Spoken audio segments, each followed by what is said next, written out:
It's 6:33 p.m., and I'd like to call the HCDC meeting to order. For agenda item number 2, it's my pleasure to share that we have a new member, Ms. Patel. And I'd like to take this as an opportunity for us to briefly introduce ourselves. If you could share your occupation and your relevant experience to HCDC. I'll go first, and then we'll just carry on. I'm Caleb Beining. I own Iowa Landscape, and then I also do affordable housing, development, and property management. Hi everyone, my name is Kieran Patel. I'm a GIS technician with the county in the auditor's office. And well, I do real estate there. And then my hobby is activism, so I spend a lot of time on issues related to this. I'm Mary Ann Dennis, and I'm semi-retired. I have a part-time job, but I have a lot of experience in the development of affordable housing. My name's Becky Reedus. I'm retired, although I do some temporary work periodically. I have 45 years in nonprofit management and served as an executive director to 3 organizations. So my background's in nonprofit management. My name is Nasr Muhammad. I am a quality assurance engineer working for Leapfrog Technologies. I like to work for non-profit. I am part of the Sudanese community organization. I have 3 years in this commission.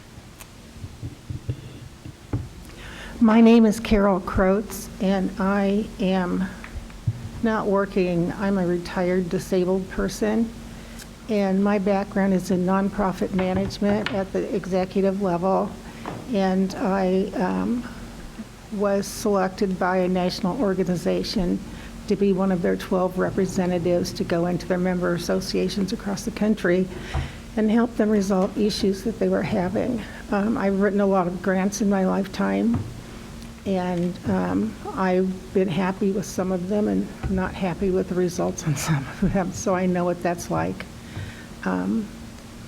I have a cat who really is my child. Her name is Buttercup, and she's sick right now, so if you can, have happy thoughts for her, that would be good. Anyway, that's me. Erica Kubley, Neighborhood Services Coordinator with the city. I'm Brianna Toole, I'm a planner here with the city. You're up, Kyle. Oh, hi. I'm Kyle Vogel. I've been on for a few years now. I guess a couple years now. I'm almost done, maybe. So I'm part of a property management team. I'm president of a property management company here in town. Most of my 22 years, 25 years has been residential, multifamily, and/or condominium homeowner association. That's where I'm at. So. And I am Michael Eckhart. I've been here just a couple months. I am a mechanical engineer with Modus Engineering. We do engineering for construction projects, so I'm in the construction industry. Thank you. Moving on to agenda item number 3, are there any edits or corrections to the meeting minutes? So I have one correction. It states that I was present for the meeting, the last meeting, and I was not. Okay.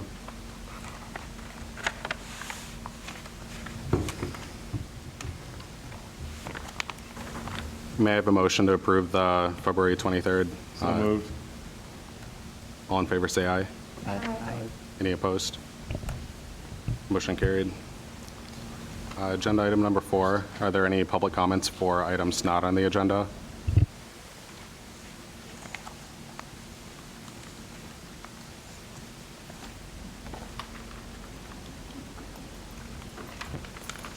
So just to begin, my name is Kinsey Phipps. I am a case manager for Community and Family Resources, and I run our transitional housing program.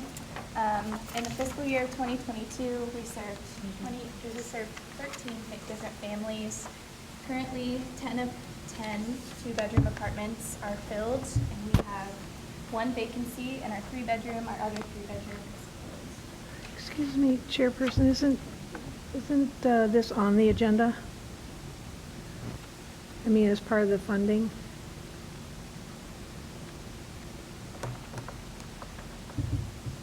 I mean, it is a discussion, but I think now's a good time for it, I to at mean, least gather we're- the resource. Well, I guess I'm just questioning, are we hearing from agencies again tonight, or? I'm just questioning whether this is on the agenda as part of the funding. Will you be accepting public comment on the aid to agency side? I think if we have public comment, as long as it's under 5 minutes, if that sounds fair to you. So anybody could get up and speak on any of the agencies that want to? Yes. Okay, I'm fine with that as long as everybody else has a This shot looks at it. like just informational about the program and not necessarily I about- understand, Yeah. but it's on the agenda tonight, so. Okay. Yeah.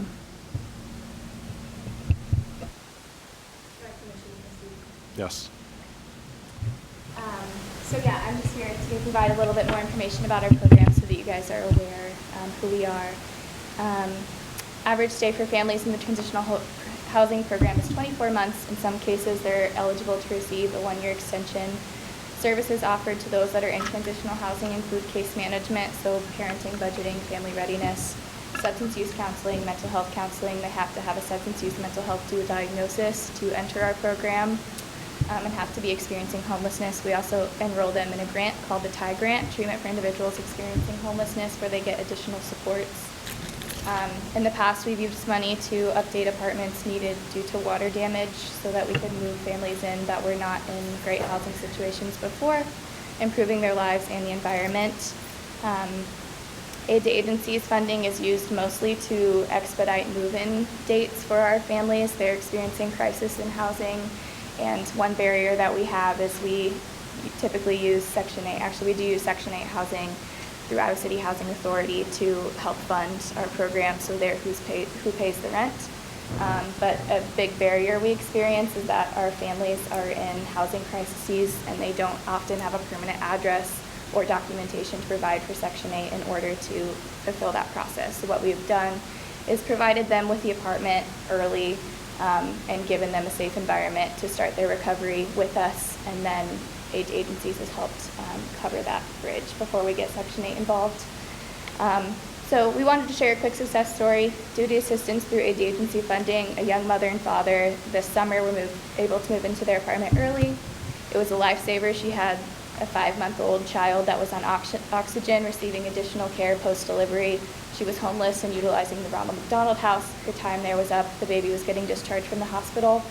And so we had them move into transitional housing, made it easier to attend regular checkups at UIHC, and while the mother could start on her recovery and continue, she participates in groups at CFR, attends Alcoholics Anonymous meetings, and works with our peer recovery coach regularly.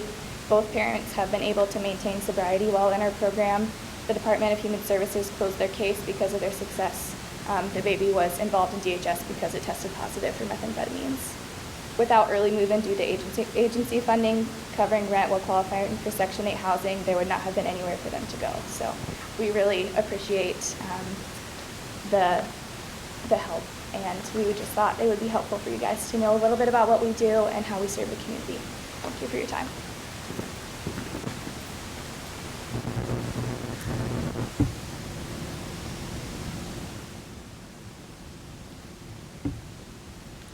Moving on to agenda item number 5, the Legacy Aid to Agencies Funding Reconsideration. Council has asked that we do not, on the sole basis of technical difficulties, disqualify Community and Family Resources as well as Center for Workers' Justice from receiving funding. So we now have the opportunity to reconsider our previous funding recommendations, excluding the technical difficulties encountered by the applicants.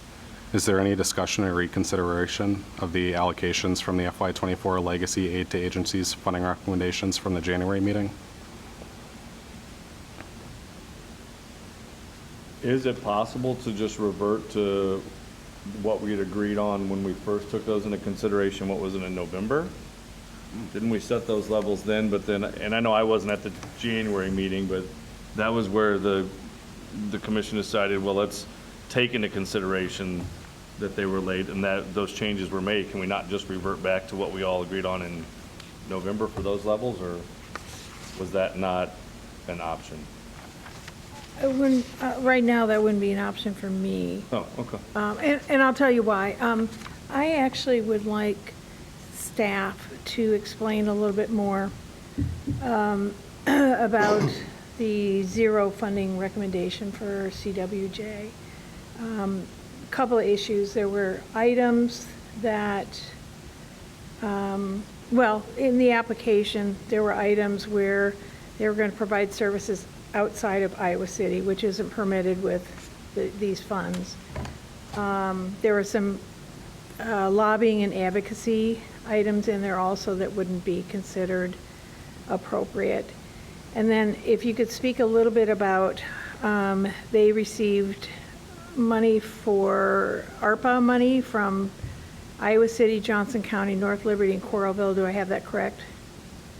And so I would want to make sure that funding that might come from this group to CWJ is not going to be overlapping with funding they're already receiving. So that's going to be difficult unless unless we know what they were funded for, what activities that they were. Was it different than what they've asked for funding from this commission?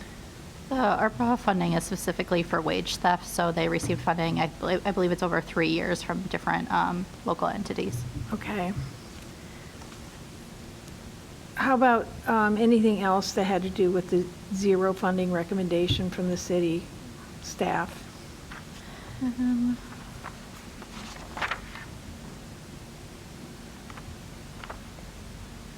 I think the only thing that you haven't mentioned is just consideration for financial oversight with the agency.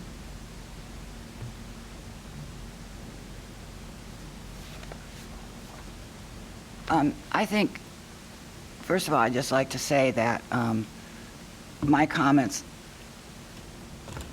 at the last meeting were not only because the applications were late. There were other considerations that I took into, and one of those was the staff recommendation. So, I mean, the council, I watched the work session, the council is pretty adamant. You know, we provide recommendations, the council can change that. They were very thoughtful about, you know, expressing their concerns, and actually very complimentary on the work that we do, which I appreciate.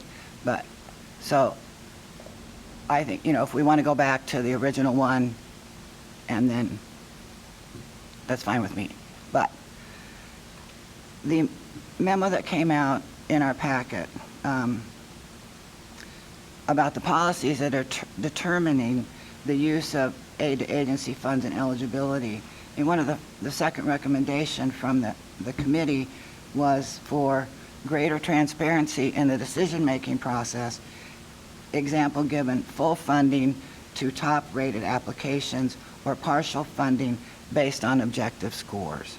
And that's kind of what I had brought up the last meeting, because the scores were clumped in the 80s, and some of those applicants were cut, and that's where I thought we weren't terribly equitable. So all of the applicants are worthy. All of the services that they provide are essential, and it's just too bad we don't have more money. It's too bad we don't have more money, that we can't fund them all. I guess my thought on funding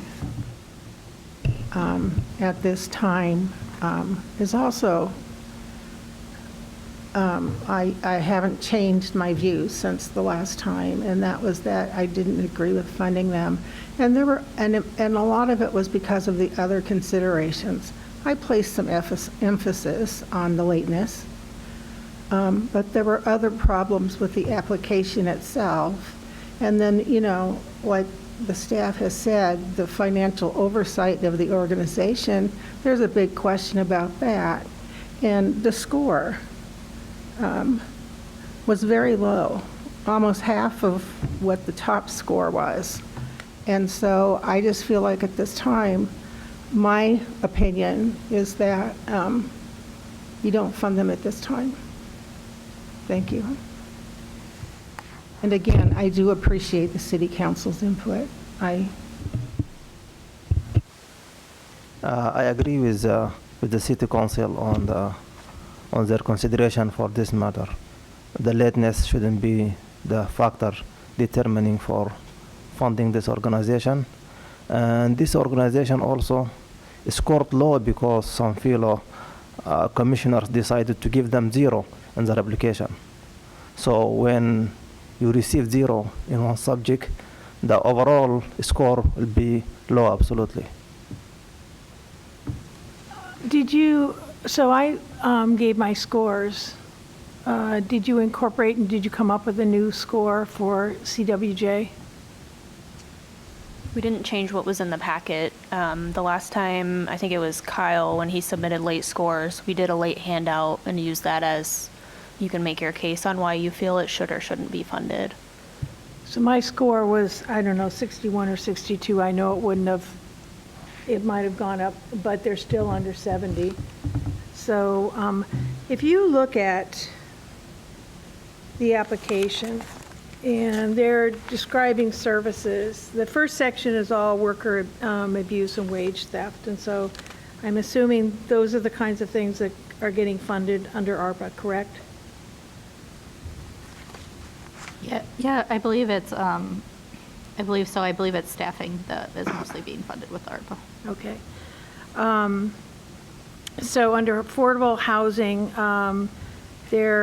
this is where they're doing advocacy and lobbying with state legislature, and that was considered inappropriate for this funding. So under education, they want to expand OSHA standards and safety workshops to residents outside of Iowa City. Not sure why that would be in a proposal for Iowa City funding, but nevertheless it is. Develop innovative worker community safety councils in Iowa meatpacking communities, again, outside of Iowa City. So you've got a couple of things underneath there. Education, increasing capacity of workers to overcome language barriers, hosting tenants' rights workshops to educate tenants. Those could be considered. But, there's a great portion of what they say they're going to use their funds on that would be ineligible. So I'm gonna go with the staff recommendation on this. I think that the staff, have looked at the application and considered it. I know, despite it was a late application, so it got considered from staff, and staff recommended no funding. So that's what I would recommend.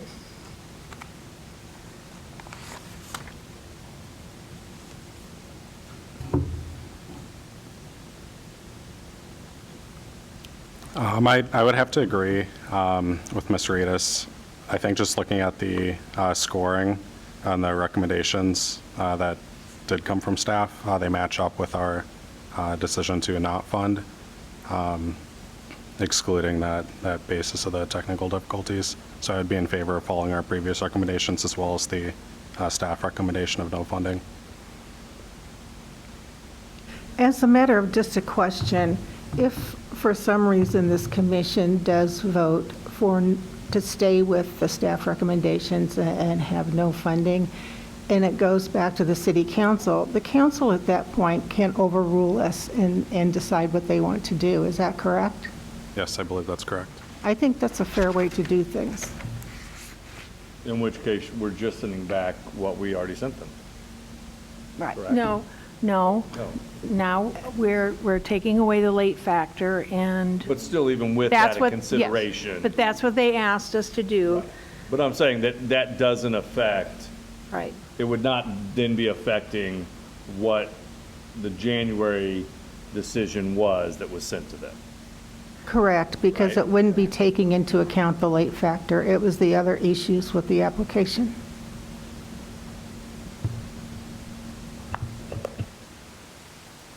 I believe I have to believe the council will give the commission's recommendations a fair shot. They always have. I'm going to count on this commission or this council to do the same thing.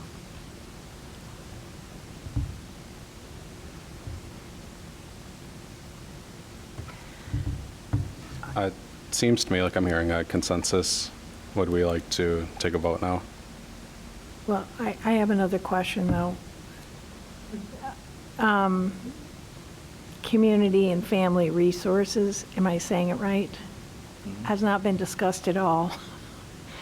So don't you think that one deserves a discussion also, based on what council recommendation was? To see if there's any changes. I mean, to be fair, Caleb, it wasn't discussed much at council either, so this seemed to be a CWJ issue, but I think we should at least discuss whether or not anybody wants to change their vote on C.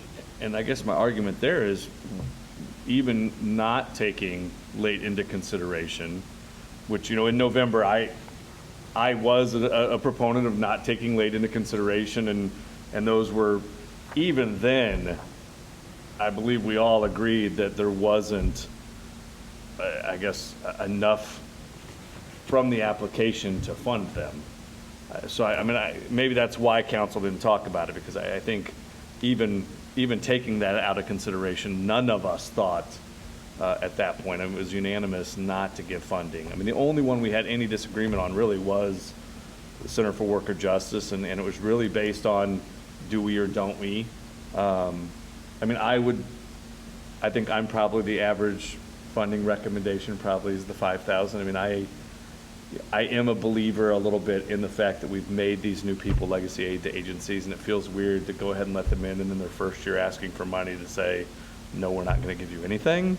But I was also against making them aid to agencies legacy too. So Yep. I am absolutely fine with the recommendation that was made here in January.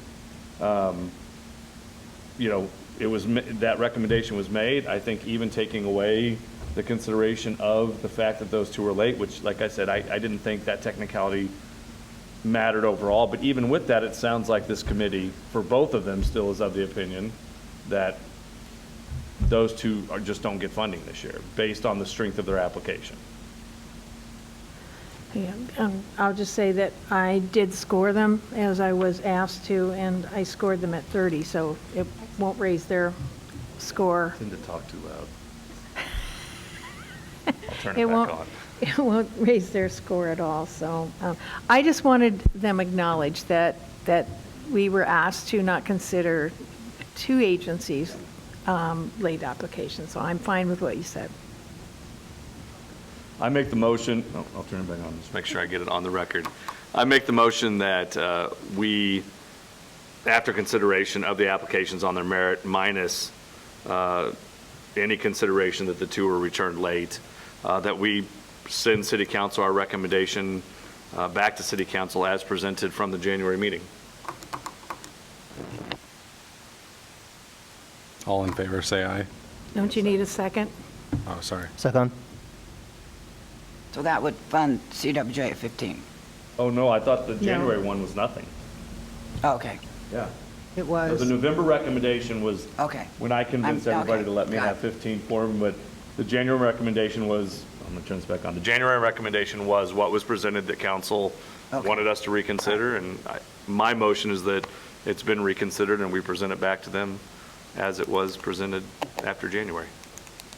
I withdraw my second. All in I'll favor, say second aye. it then. He withdrew his second. Okay. All in favor, say aye. Can you go around the room and do a roll call? Just a vote? Yeah, just say yes or no, go around the room so we know who's voting what. Okay. Could we vote? I would vote yes to. Yes. No. Okay, I have to understand, yes. To stay with the zero funding? Yes, okay. Abstain. Yes. Yes. No. Yes.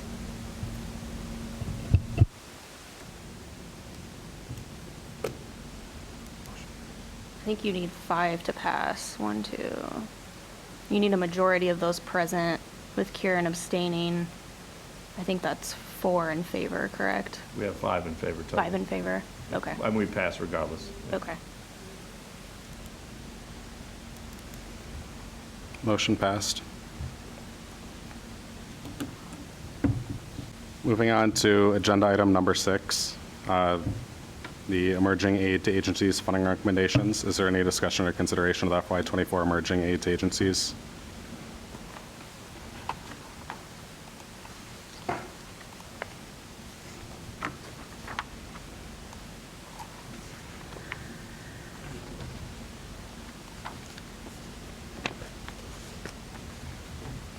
If you can't see the screen, I did print out handouts for you.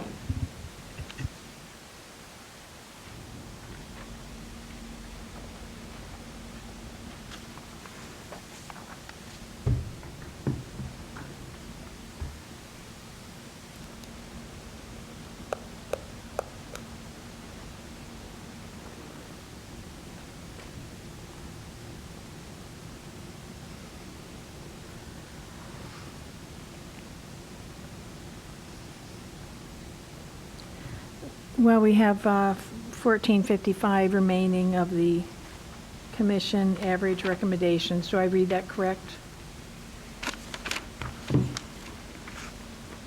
Do I read that correct? Sorry, what was the We question? have 1455 that's unallocated yet. Based on the average recommendations, that's true, but for emerging aid to agencies, each award needs to be at least $5,000. Oh. So the average for Iowa City Sober Living came out to just over 2,000, so you'd have to tinker with that a little bit. So the choices there are to remove it or to fund it at least at 5. I was not at last month's meeting. Can somebody just real briefly explain to me the community transportation recommendations? It was a group looking at doing a study on how to increase nighttime And Sunday. access. Is that right? Yeah. Yeah. Yeah, that's right. I remember now. Okay, thank you. They were asking for staff time or something, weren't they?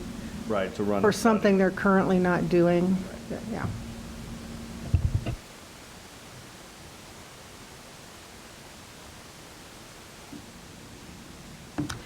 When does Iowa City Sober Living become operational? Does anybody remember? Staff, you could answer that too if you wanted. I don't know that I could speak on behalf of their whole application, but I know they wanted to acquire a home within this year. Okay. And so the staff recommended 0 funding and because they are not operational at this time. Well, I propose we remove the 2515 from sober living and add it to the 1455 and reallocate it to one of the other 4 agencies or whatever. What was Iowa City Compassion again? Trail is the seniors getting help with chores stuff, right? Right. What was Compassion? We wanted to hire a staff person.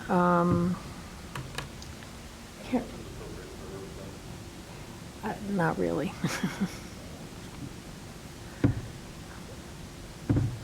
I've got It was for volunteering, and then there was another, was there a cafe or something? oh, the, I don't have it. all. yeah, I don't know how to pronounce it. It was for volunteering, and then there was another, was there a cafe or something? Yeah, I don't know how to pronounce it. I don't have it all. Yeah, I don't know how to pronounce it. trying to find the link on the I have, resources site. and I'm oh no, do I have it? Oh yeah, I have it down. Let's see, Iowa City Compassion. You guys Here it is. remember, Erica, Bree, what that one was? I just have to make it a little bigger so I can read it. I think part of it is the Global Food Project.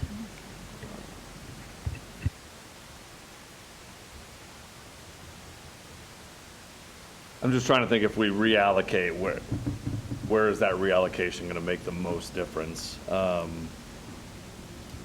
Can I ask a silly question? Is this one of those groups of funds that if there's money remaining, it can go back into the greater fund for use at a later time?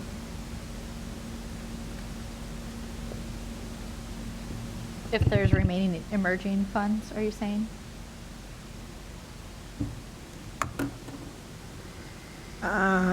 Yeah, is that what we're talking about? We'll want to expend all the funds this year, whether it's through this, so this is part of this aid to agency pool, part of it goes to legacy, and then up to 5% can go to emerging. If you don't spend it on emerging, you'll want to spend it, put it towards a legacy agency. I see. If you don't spend it, you're not going to get it back next year. Okay, so it would behoove us to spend it. Okay. So I'm not saying we have to, but if we pulled the money from Iowa City Sober Living and added the 1455 balance, it gives us 3970. And we could divide that by 2 and add it to the 2 lowest, which would mean $95.60 to Iowa City Compassion or IC Compassion, I'm sorry. $74.15 to Trail. That's what, I mean, that's just a suggestion, that's one suggestion.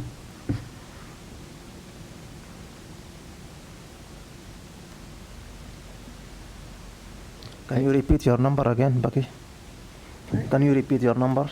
Yep. For IC Compassion, adding 1985 to their 7575 would bring it to 9560. And for Trail, adding 1985 to their 5430 would bring it to 7415. I'm trying to remember what Trail in their application, they were talking about expanding a service. I can't remember what it was. Well, I think they were offering scholarships for low-income seniors. is That's what it was. Really what they were looking at, so. Yes. It's for their memberships, to be members, to get assistance. Yeah, I agree with that because there's a lot of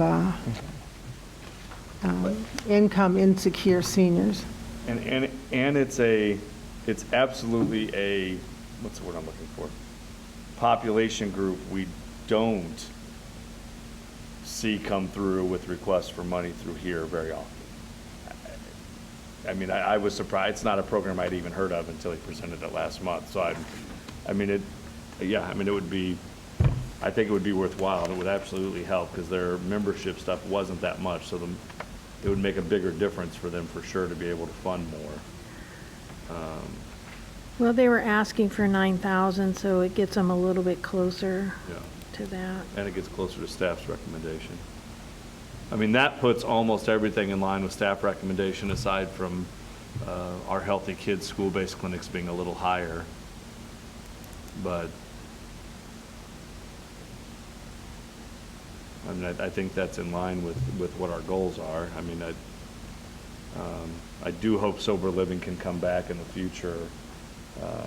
I think it's important, especially those salary needs are real, to have an on-site manager for sure, but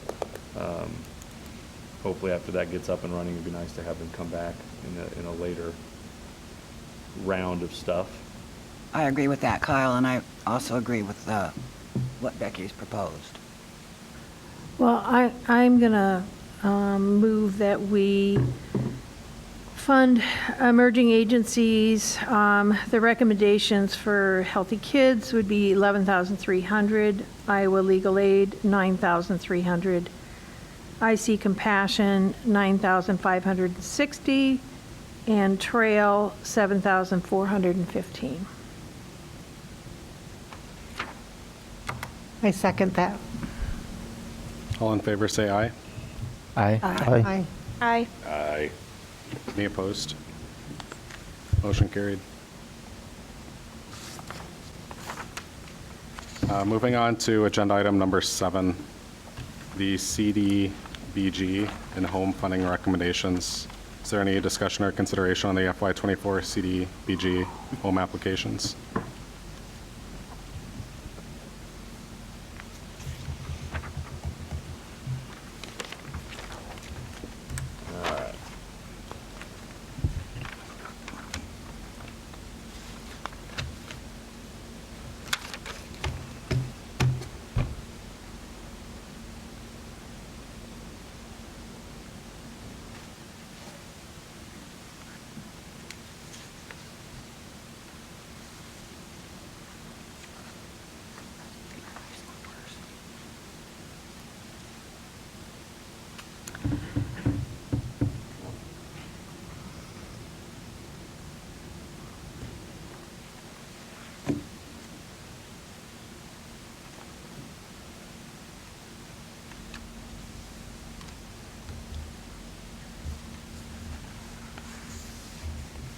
So for shelter house facility, DBIP shelter new construction, Bree or Eric, can you guys, they're not eligible for home, right, under those two? So they both have maxed out what we have, which is just the 240 available under CDBG.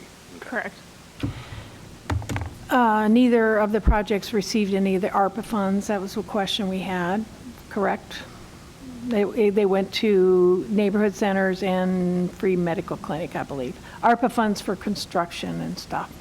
No, they didn't receive the capital Yeah. ARPA funds. So really, everybody is funded fully based on staff recommendations, just in general, aside from 110,000 left in home funding, but is the recommendation not to give even 110 to the UAY because that 110 wouldn't be enough to support the project? Is that where that staff recommendation is coming from then? I think our concern was that project being able to meet our home underwriting criteria. Typically, when people apply, they'll fill out a pro forma that's just a projection on what their mortgage is going to be. We have to show that a project can cash flow for the period of affordability. So when you have a large award like that, you're looking at 15 to 20 years of compliance. So we have to be able to show that that project isn't going to fall apart in that time. So our concern with that project specifically was meeting the home underwriting criteria. But if we chose to fund 110 and then they failed to meet that criteria, the 110 would just flow back to the city? It depends. If the project was to proceed and fall apart in the middle, then that money has to be repaid to HUD, and we would not get that back. If it were to fall apart before we paid for anything, then you're looking at federal spending deadlines as the issue. So that was part of our rationale there. How long has UAY been, I guess not in existence, how long has it been around? Is it 50 years plus. 50 years plus? The same, yeah. So we're not concerned about UAY failing. We're just concerned about this particular project failing. It's a great project. And I think had it been a stronger project, it had gotten a really high score from me because I do think that transitional housing for youth is extremely important. I would hope that they can correct the deficiencies on the application and, come back next year with a better one. That's what I'm hoping, at least the message I want to get out. Because it was, they received a low score for me, and that's tough. Doesn't indicate my support of the agency at all. It's just, I agreed that the home underwriting wasn't finished, and I'm concerned about giving them 25% of the funds that they requested and that they wouldn't be able to fund the remaining 75%. Then we get into a situation where we have to take funds back, and that's not fun. And it was also my lowest too. I just Yeah. was curious from a discussion, obviously from council about us, putting funds and trying to make sure everybody gets a piece of the pie. I just wanted to make sure I understood where that recommendation was coming from, since we did fund everybody else fully. That was all. So what happens with 110? Well, hold on. Sorry, yeah. If we give, I think UAY, their preference would to locate a property like an 8-plex or 2 4-plexes or something. And they asked for $800,000. All right, $400,000 from HCDC.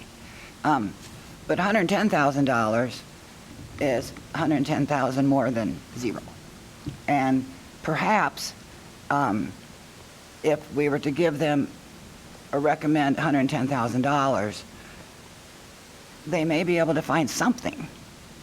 Now, they might not be able to find exactly what they want, but they might be able to, at least they would have that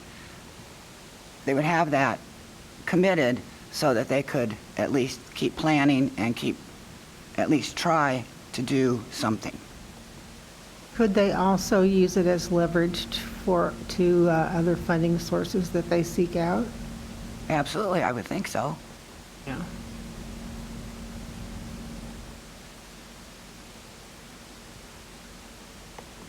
So you're proposing 110 to UAY? Sure. Can we at least put some stuff up in the screen? And I guess that's kind of where I was coming from with my question, which is, you mentioned if they fall way down, if they fall through halfway through the project 10 years from now, I guess my concern is, do you not see UAY being able to make good if for some reason it falls apart? And if you've got an organization that's been around for 15 years, you've got an organization that has a big footprint, presence in that community, I just don't know if that's why I said I don't know if that would be a concern for me. I feel like if we can fund any of it, then we should fund it. Yeah. Well, and then if we recommend an amount to UAY, and then it doesn't get committed, it goes back into the pot, correct? And then we could reallocate it at some point. Depending on how it all times out. Typically, like a project would need to meet our underwriting criteria before we could commit it, so you're correct about that. Home typically requires a 2-year commitment deadline and then a 4-year completion timeframe, so. Right, so if they can't, within the next 2 years, they would have at least 2 years to get that committed. Okay, and meet the underwriting criteria. Right, we usually like to see projects moving within the fiscal year, but it is a 2-year commitment. But if they weren't able to get that, let me see if I understand it, that money would come back to HUD, it wouldn't come back to the city? If it was not committed and we didn't spend any money, Yeah.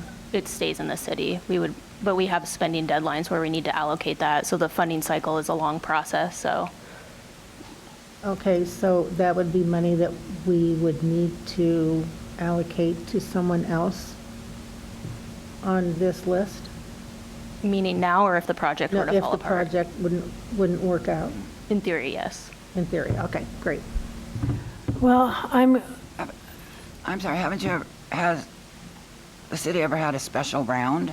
Yeah. Sometimes we'll do Right, mid-year you could have a rounds. special round because when the deadline's coming and the city thinks, the last thing the city wants to do is send money back to HUD. We, as commission, we do not want that to happen.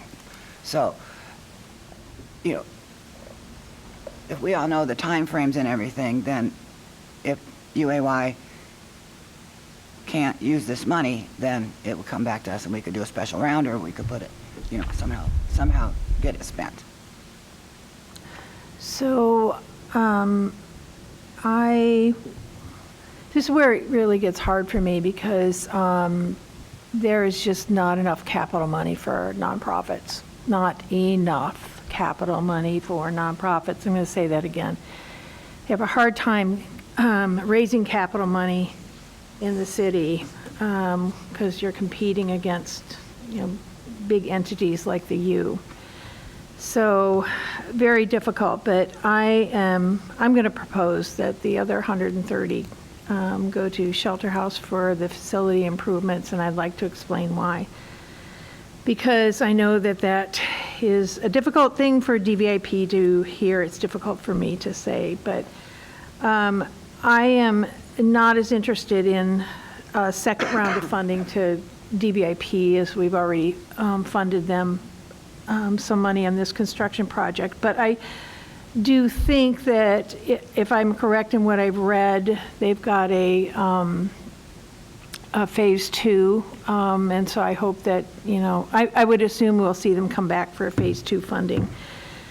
With Shelter House facility improvements, I know some people can look at it as being an existing facility, but I look at it a little bit different in that I'm not sure how long ago that shelter, their main shelter was built. I want to say around 12 years ago.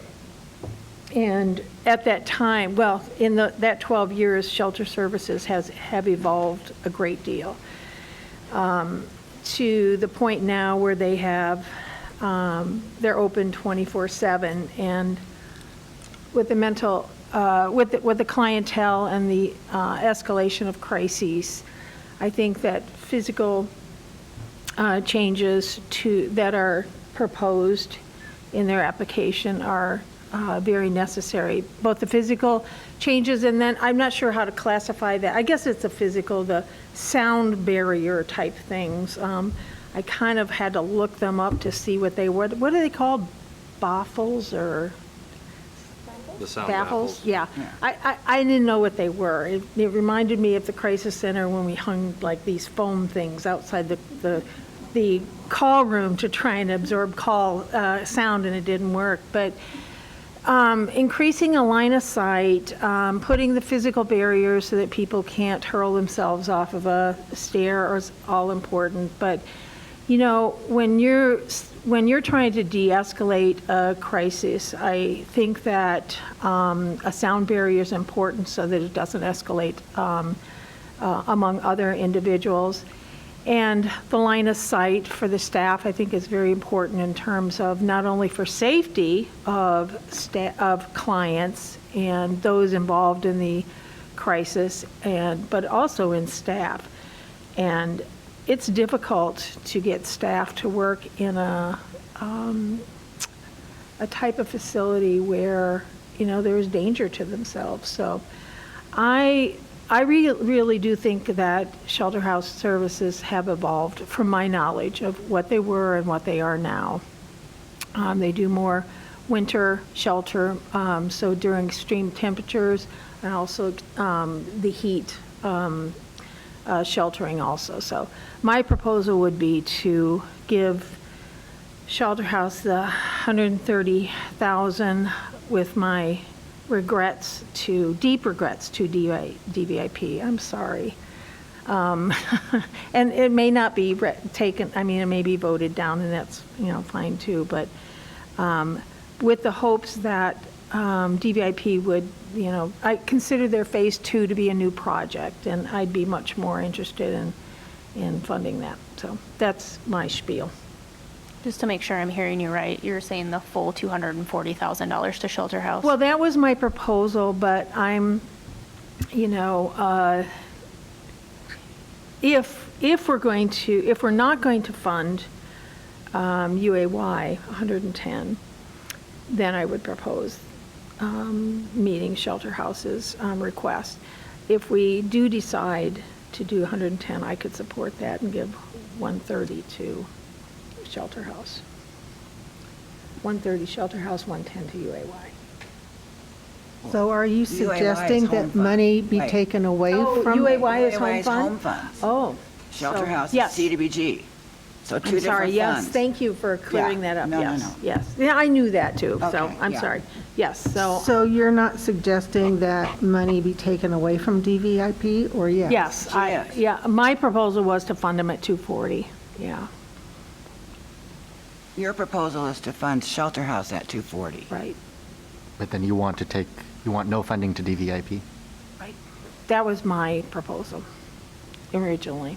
And then I thought we were doing UAY out of No, that same no, no, money. no. I got confused about that, so. So the 110,000, okay, so let's stick with CDBG right now, if we could, and not get into home right now, although we did a little bit earlier, but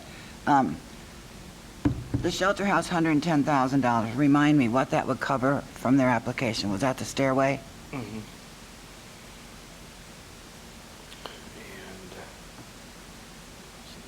Staff, that's a question for you. You recommended $110,000. I believe that was a stairway and then some security features.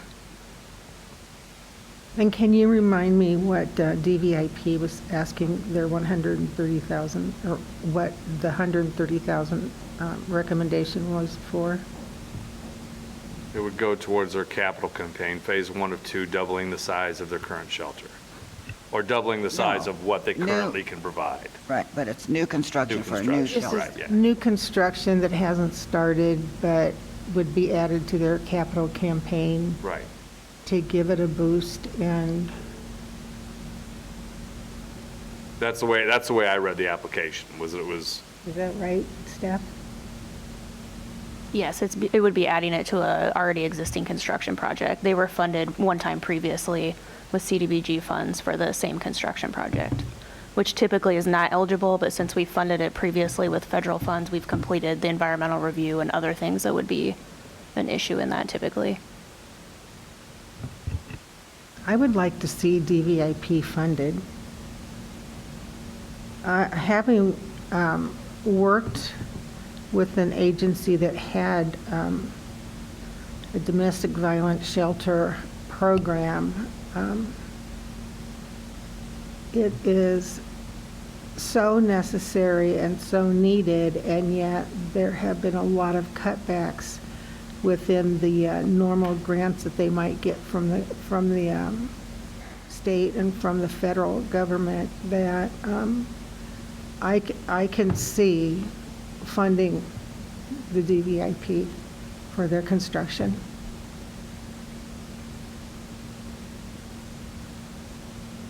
I agree also with funding the VIP, but I would rather to split the 240 between the shelter house and the VIP, 120 and 120.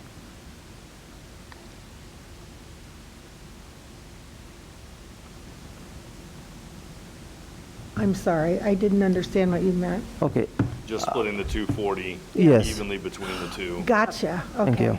Yep. Okay. I can see that, especially considering that, is it my understanding that the staff recommendation, the fact that they recommended DVIP for more funding, is that, oh, well, I suppose the staff scoring was also higher on them, but I was going to say, is that influenced by the fact that they requested more money?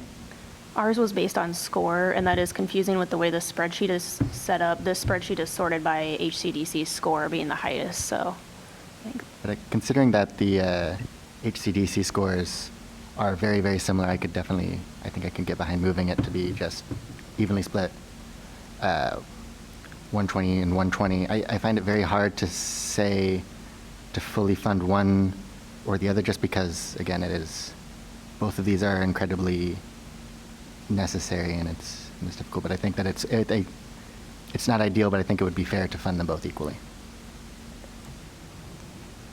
I could go for that. I would agree to fund equally. I knew I had a long shot, so. Again, I mean, I don't know how many times we have to say, we just wish we had more money. We don't have enough capital money in this town for nonprofits. I'll just say it again.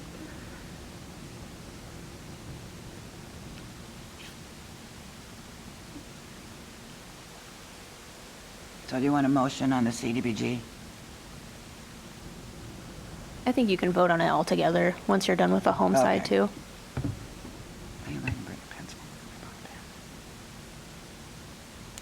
And just to clarify, the home side, everything is fully funded, and there's still 110 left over. My recommendation is that we give it to UAY.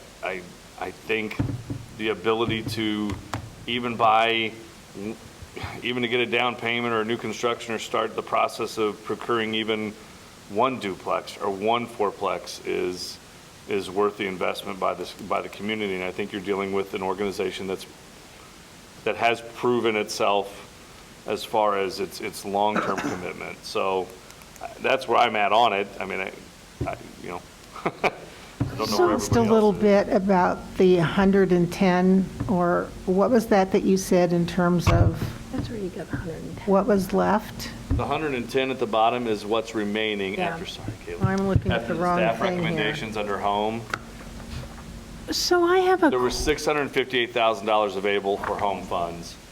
If we fully funded everybody on the home fund side at what they requested, that would leave 110,000 unallocated right now. And my recommendation was to go ahead and give it to UAY for the rental acquisition and rehab. Okay, I apologize. I was looking at the wrong worksheet here at my table. So I have a question about